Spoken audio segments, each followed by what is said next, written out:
भी अक्सर आपने नशा तक कई घर बर्बाद होते देखे हैं। आज के टाइम में अगर अपना अड़ोस पड़ोस की बात करा तो ऐसे पता नहीं कितने युवा निकलेंगे जो आज के टाइम में नशे की गर्त में जा चुके हैं। अलग अलग संस्थाएं जो है अलग अलग तरीके से प्रयास करने लग रही है। ये फिलहाल एक लोकेशन की बात करूं तो कैमरामैन साथी ने कहूंगी कि दूसरी तरफ भी दिखा देखो, एक बियाबान सा है, जंगल का सा एरिया है। लेकिन इस जंगल के एरिया में जब मैं आपने कहूँ कि एक बड़ी अच्छी है और ऐसी एक संस्था जो युवाओं पे नशा छुड़वाने का काम करने लग रही है, और वो भी अलग तरीके से।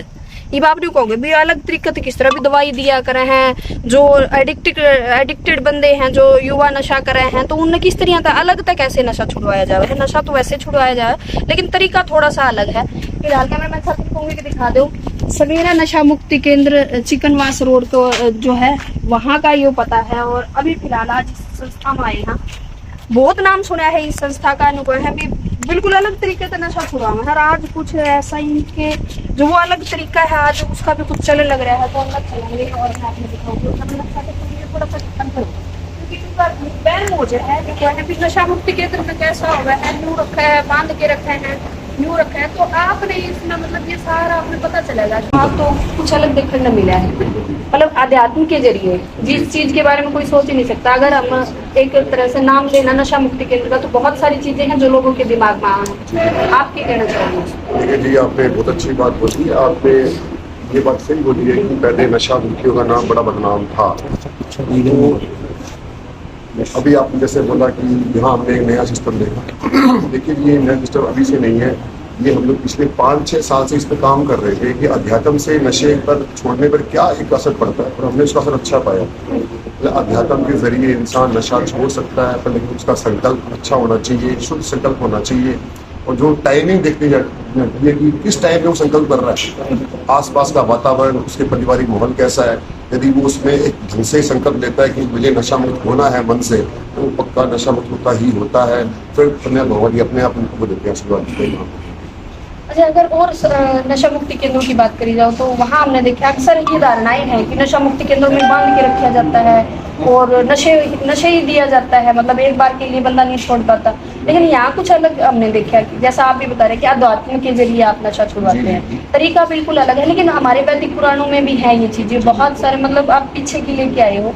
लेकिन उन लोगों का क्या जिनकी ये धारणाएं बनी हुई है कि नशा मुक्ति केंद्रों में तो ये होता है, ये होता है, ये होता है। देखिए मैडम, बांधा पहले जाता था और इनको पहले मारा भी जाता था, पर ये नहीं बोलते लोग कि क्यों मारा गया, क्यों बांधा गया। ये सबसे बड़ा प्रश्न चिन्ह है उन लोगों के ऊपर जो ये बातें बोलते हैं मीडिया के अंदर या बाहर जाके बोलते हैं कि इनको मारा गया या इनको बांधा गया। वो सेंटर में उनके लगे बड़े होते हैं कैमरे, वो देखिए कि वो बंदा सेंटर में क्या बिहेवियर दिखा रहा है। वो हमला करते हैं, ये ग्रुपिंग करते हैं, यहाँ से निकलने का प्रयास करते हैं, गंदी गंदी बातें करते हैं घर वालों के बारे में। तो देखो, प्रॉपर होती है दवाइयाँ नहीं देंगे तब तक ये शांत नहीं होगी। तो स्टार्टिंग में सेंटर में दवाई देनी जानी चाहिए। तो पहले सेंटर में शायद आई थिंक दवाइयाँ नहीं थी, तब ये ऐसे पहले कांड हुए थे। अब देखो ये धीरे धीरे स्तर कम होते जा रहा है सेंटरों का, जो नहीं आपको न्यूज सुनने मिल रही है। अभी मुझे न्यूज आई है घंटे पहले कि करणजीत सर के वहाँ एक बंदा जल के मर गया, उसको बांधा हुआ था। देखो वो एक हादसा था।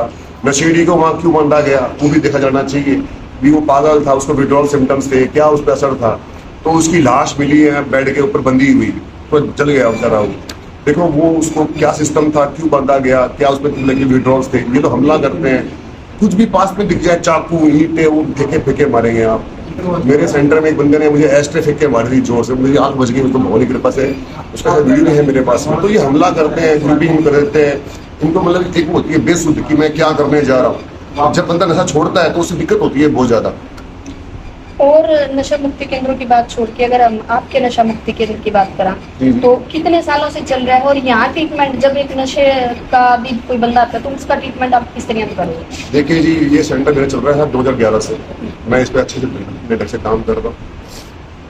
मैंने यहाँ काफी बंदे एडमिट किए, भर्ती भी की है, और काफी बंदे चले भी गए बाहर से यहाँ से, जो कई विदेशों में काम भी, विदेशों में जॉब कर रहे हैं। ऑन रिकॉर्ड है मेरे पास में, कोई कनाडा है, कोई ऑस्ट्रेलिया है, कोई न्यूजीलैंड है। हाँ, ऑन रिकॉर्ड है मेरे पास में। आप मुझसे बातचीत कर सकते हो मेरे से ऑन अभी लाइव के ऊपर, कोई दिक्कत नहीं है। जो बंदा नशा छोड़ेगा उसकी तरक्की होगी।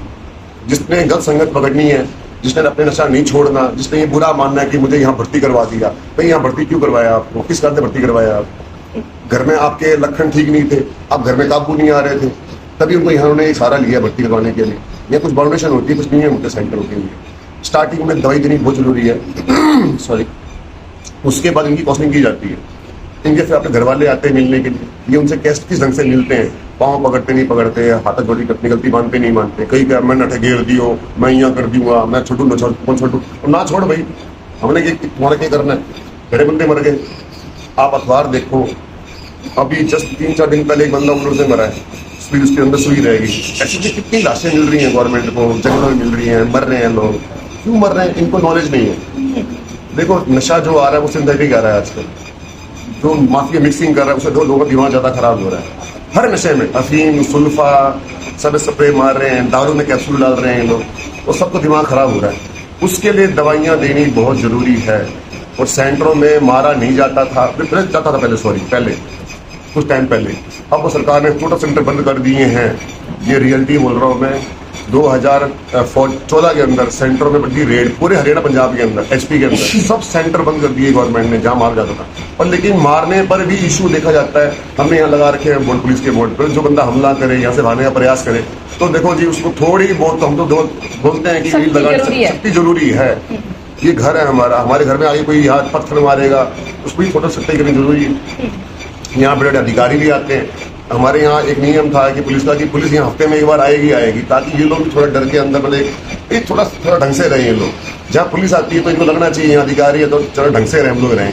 अभी नशेड़ी बंदा देख लो बाहर से रहता है खुला, गाली गलौज करना, समाज में पत्थर ईंटें मारना, घरों को कूटना, बच्चों को कूटना, तो यहाँ कम से कम एक स्टेशन में ढंग से बैठे हैं कम से कम, तो वो तरीका जरूरी है। अगर आपके नशा मुक्ति केंद्र की बात करें तो कितने जो है अभी ऐसे बंदे हैं जो एडिक्टेड वो यहाँ आते हैं? अभी तो काफी बंदे एडमिट हैं मेरे पास में, और मेरे पास ऑन की रिपोर्ट 18,000 के ऊपर बंदे मैं यहाँ से निकाल चुका हूँ। पर जब हमने उनका सर्वे किया, जब हमने उनका एक वो निकाला डाटा कि कितने बंदे रिकवरी में हैं, कितने बंदे हैं ठीक है, तो डाटा बड़ा बेकार आया जी। मुझे बड़ा अफसोस हुआ, उसमें कई बंदे मर भी नहीं बेचारे, कई बंदे जेल बैठे हुए, कई लोग अपने विदेश चले गए, कई जॉब लग गए, कई की शादियां हो गई, कईयों के तलाक जो हो चुके थे उनके तलाक वापस अच्छे हो गए, बच्चे जिनके नहीं हो रहे थे उनके बच्चे भी हो गए नशा छोड़ने के बाद। जो बंदा यूजिंग में रहेगा वो ना बच्चे पैदा कर पाएगा, ना बीवी को खुश रख पाएगा, घर का माहौल गंदा करेगा, कलह करेगा, ना वो काम कर पाएगा। पर जो बंदा नशा छोड़ेगा ना उसकी तरक्की फिक्स है। उनकी तरक्की तो फिक्स है, लेकिन अगर आम लोगों की बात करें तो कोई तो मतलब अच्छे बिजनेस की तरफ जा रहा है, कोई ना कोई है, लेकिन ये जो नशे वाला काम है, नशा छुड़वाने का बहुत मतलब जेरे का काम है, इसमें बहुत धैर्य चाहिए और हर चीज चाहिए, मतलब आप हर तरह से वो होनी चाहिए। तो ये काम क्यों आपने सोचा, इस तरफ क्यों आपका आकर्षण हुआ कि यही करना चाहिए लोगों की, नशा छुड़वाना चाहिए लोगों का? देखिए जी, लंबी स्टोरी है। मेरे पे एक वो बन सकती है मूवी, महादेव का नशेड़ी। नशेड़ी था पहले मैं भी, मेरा घर पुणे में है, मेरी बहन अपनी फिल्म में काम कर चुकी है, वो भी हीरोइन है। तो हम दोनों बहन भाई ड्रग्स पार्टी करते थे। अब पता है फिल्म इंडस्ट्री कैसी है, बॉलीवुड कैसा है, तो वहाँ हमने ड्रग्स सीख ली दोनों बहन भाइयों ने। मेरी जबान आज भी खराब है बिकॉज ऑफ LSD। मेरा जो नशा था LSD का नशा था, LSD का। तो ओशो था वहाँ पुणे में, पता ही है आपको सब क्या सब सिस्टम है, मतलब कि ध्यान करो, मतलब संभोग से समाधि की ओर। ज़्यादा मैं दो भाग के बारे में बोलूँगा नहीं, तो मुझे वहाँ से सिस्टम थोड़ा मेरा बिगड़ा। फिर मैं इस स्टेट में आया बिकॉज मेरा नाम कुछ केसों में वहाँ आ गया था, तो मेरा नाम आज तक में भी आ रखा है 2007 के अंदर। तो मैं था हैदराबाद के अंदर, तो वहाँ कुछ ऐसे हादसे हो गए, कुछ कांड हो गए, मुझे वहाँ छोड़कर यहाँ आना पड़ा 2007 में हरियाणा में, अपनी मातृभूमि के ऊपर, हरी की भूमि के। तो फिर मैं यहाँ कुछ गलत संगत में, नशे में पड़ गया कुछ। उसके बाद फिर मैंने यही इलाज किया 2007 में नारनौल से। उसके बाद फिर मैं वहाँ गया ही नहीं। आप सोचो कि इतने बड़े मालिक मेरे बॉस हैं, वो अब नेट पे चेक करना, गूगल सर्च करना, JM जोशी और सचिन जोशी कौन है। JM जोशी को अभी मैं भी बोलूँगा, आपने खुद चेक करना नेट के ऊपर, जो बंदे मेरा ये देख रहे हैं कि JM जोशी कौन है, सचिन जोशी कौन है। मैं उनका PA था। तो वहाँ से मतलब मैं वहाँ से निकला, ये मान लूँगा। अभी जस्ट रामेश्वरम में मैं गया था, तो मुझे साहब ने दोबारा ऑफर किया कि तुम तो दोबारा काम कर मेरे साथ में, मुझे तेरी जरूरत है।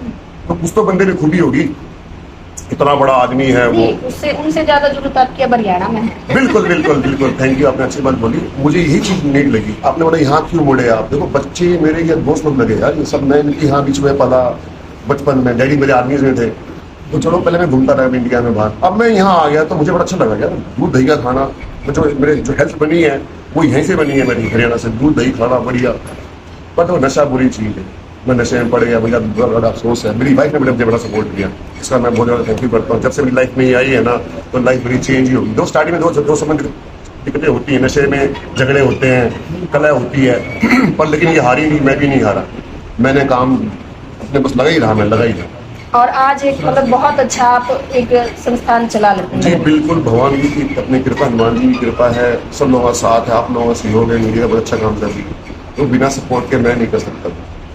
भाई जिनकी जो लोग नशा करे ना उनकी पत्नियां ही जा रही हैं, यानी कि उनके परिवार के लोग जा रहे हैं कि उन पर क्या बीतता है। और सर ने तो छोड़ दिया है नशा, तो मैडम से और बात करते हैं। नमस्कार। नमस्कार मैडम, अगर बात करें सर की, जैसे सर ने बताया कि मतलब आपने वो चीजें सारी जेल रखी हैं और अभी आप इनके साथ में हो, कंधे से कंधा मिला के काम करने लग रहे हैं संस्थान के अंदर, नशा भी लोगों का छुड़वाने लग रहे हैं। अंदर की अगर फीलिंग की बात करूं, जिस परिवार का कोई बंदा नशा करे है उस परिवार की आप तो मतलब इनकी अर्धांगिनी हो गए, तो फील कैसा होता है? अब बात की होता है, बहुत दुख होता है। जब मैंने कई लेडीज की ऐसी बातें सुनती हूँ ना, तो ये होता है कि वो टाइम हमने बिताया और मैंने देखा हुआ है, और आज वो जब इनको देख रही हूँ मैं, तो फील होता है, गुस्सा भी आता है कि मतलब ये क्यों ऐसा कर रहे हैं। तो मैं चाहती हूँ जैसे मेरे हस्बैंड ने हमने इकट्ठे मिलकर चीज करी है, काम अच्छा खुला है, तो मैं चाहती हूँ ये लोग भी अच्छा करें, अपने परिवार को खुश रखें। मैं ये चाहती हूँ। चाहे ठीक है, थोड़ा टाइम कई बार कहते हैं ना, वक्त बुरा आता है, वो टाइम कट भी जाता है। परमात्मा की शरण में जाओ, वक्त कटेगा, जरूर कटेगा। जो आपका बुरा टाइम है, आपने जो सेंटर में काटना है वो काटो। उसके बाद जब यहाँ से जाओ तो एक यहाँ पे एक लाइन खींच के जाओ कि मुझे दोबारा नशा नहीं करना, मुझे अपनी बीवी बच्चों को खुश रखना, अपने माँ बाप की सेवा करनी है। आध्यात्मिक के जरिए या नशा छुड़वाया जाता है, तो आध्यात्मिक का कितना रोल मानते हो आप? किस तरह से आध्यात्मिक के द्वारा नशा छुड़वाया जाता है? देखिए, रोल तो परमात्मा का ही है सब कुछ, मैं तो 100% मानती हूँ। लेकिन मैं ये चाहती हूँ कि जैसे आता जब बंदा शुरू में आता है तो उसको दवाइयाँ वगैरह जरूरत है, लेकिन हमने ये क्यों खोला कि मतलब हम ये चाहते थे कि देखो जो नशा अध्यात्म का नशा है ना, उससे कोई बड़ा नशा कोई हो भी नहीं सकता। और जो इस नशे में पड़ गया, बाकी सब उसके लिए सब फेल है। मेन है अध्यात्म का नशा, जो इसके शरण में आ गया उसका तो वैसे ही बेड़ा। तो यहाँ मतलब पूजा पाठ का सारा वातावरण सही रहता है। हुए थे ना, श्लोक हुए थे, अभी स्टार्टिंग ही हुई है, आगे धीरे धीरे मेरे खुद के रोंगटे खड़े हो गए। तो वही यहाँ पर जो है आपने देख लिया, नशा मुक्ति केंद्र आपने बहुत देख लिया, ऐसे बहुत से संस्थान देखे हैं, लेकिन एक अलग से मेरे ख्याल में शायद हरियाणा का पहला ही मैं देखने लग रही हूँ, बाहर का तो मैं नहीं कहूँगी, जहाँ अध्यात्म के जरिए नशा छुड़वाया जा रहा है। क्योंकि एक बात बड़ी अच्छी मैडम ने बोली है कि जिसने मतलब ऊपर वाले के नाम का नशा कर लिया, नहीं उसका आगे सब नशे फैल है, तो वो नशा यहाँ करवाया जाने लग रहा है। जिस तरह इनके वो नशे हैं ना, वो सारे छूट जाओगे। वीडियो में बने रही हो, आगे जो है यहाँ मंत्रोच्चारण जो होगा ना, मैं मतलब वाकई में हमारे भी रोंगटे खड़े हो गए थे। वो संस्कृत के श्लोक जो शायद आज तक हमने सुने नहीं होंगे, वो सुनने मिलेंगे। वो पूरी वीडियो में मैं आपने दिखाऊंगी, लाइव में भी जुड़े रही हो आप, और वीडियो ने शेयर जरूर करिए। और अगर आपके आसपास कोई ऐसा आपने बंदा लगा है कि जिसने जरूरत है इस ऐसे संस्थान की, जो आप नशा मुक्ति केंद्र में छोड़ना चाहो, लेकिन वो दूसरे दिन बाज के आ जाए, या फिर आप किसी तरह तंग हो रहे हो, तो जरूर एक बार चिकनवास के अंदर है नया सवेरा नशा मुक्ति केंद्र, चिकनवास रोड के ऊपर, इनसे संपर्क जरूर करिए। और जाते जाते सर एक बार मोबाइल नंबर जो आपका ऑफिशियल है वो और बता दो, ताकि कोई आपसे संपर्क कर। हमारा नेट के ऊपर है, आप नेट पे टाइप कीजिए सवेरा नशा मुक्ति के अंदर चिकनवास, हमारा ऑटोमेटिक नाम आ जाएगा। हम लोग दीवारों पे जाकर नाम नहीं लिखते, क्योंकि आजकल जगह जगह लोगों ने दीवार पे नाम लिख रखे हैं, भादरा ये वो। तो देखो वो भी अच्छे काम कर रहे हैं, मैं नहीं बोलता हूँ, पर लेकिन देखो यहाँ भी अच्छे काम कर रहे हैं सेंटर हरियाणा के अंदर भी। तो मेरा एड उस पे है नेट के ऊपर, आपको कहीं मतलब खुद की जरूरत नहीं है। अच्छा, हमारी जो मेन पब्लिसिटी है वो यही लोग हैं। ये 12 साल से मैं इनको संभाल रहा हूँ। ये जाते हैं बाहर, बोलते हैं वहाँ अच्छा माहौल है, खाना पीना अच्छा है, रोटी अनलिमिटेड है। यहाँ कुछ लोग की रोटी खा रहे हैं, कोई 35 रोटी खा रहा है एक टाइम की, 35 रोटी एक टाइम की, और 18 रोटी भी खा रहा है बंदा यहाँ। अब तो ये बंदा हमारे यहाँ आया, ये वो जिम में है, ये इसने यहाँ से 2 टिप्पण दिया लड़के ने। आज इसकी वीडियो देखो आप लोग, ये रिव्यू बन चुका, राक्षस बन चुका है जिम के अंदर, भयंकर जिम मारता है जी ये लड़का। पहले लोग एकदम पत्ता था बंदा था ही। पूरी वीडियो आपने देख ली। बहुत सारे ऐसे युवा हैं जो नशे की लत में थे और वो आज के टाइम में नशा छोड़ के एक अच्छी ज़िंदगी जीने लगे हैं। नशे का नमाए कह चुके हैं, रजत टाटा कह चुके हैं, और अच्छी जॉबा पर है। अभी यहाँ पीछे आप देख रहे हैं बहुत सारे ऐसे युवा हैं जो छोड़ चुके हैं नशा, और जो अभी छोड़ने वाले भी। अगर आपके पास ऐसी कोई भी जानकारी है या लेना चाहो तो आप नया सवेरा चिकनवास नशा मुक्ति केंद्र पर जाके आप सर्च कर सकते हो, सारी जानकारी वहाँ ले इसको। बाकी वीडियो में शेयर जरूर करिए, और आपकी क्या राय है इस वीडियो को।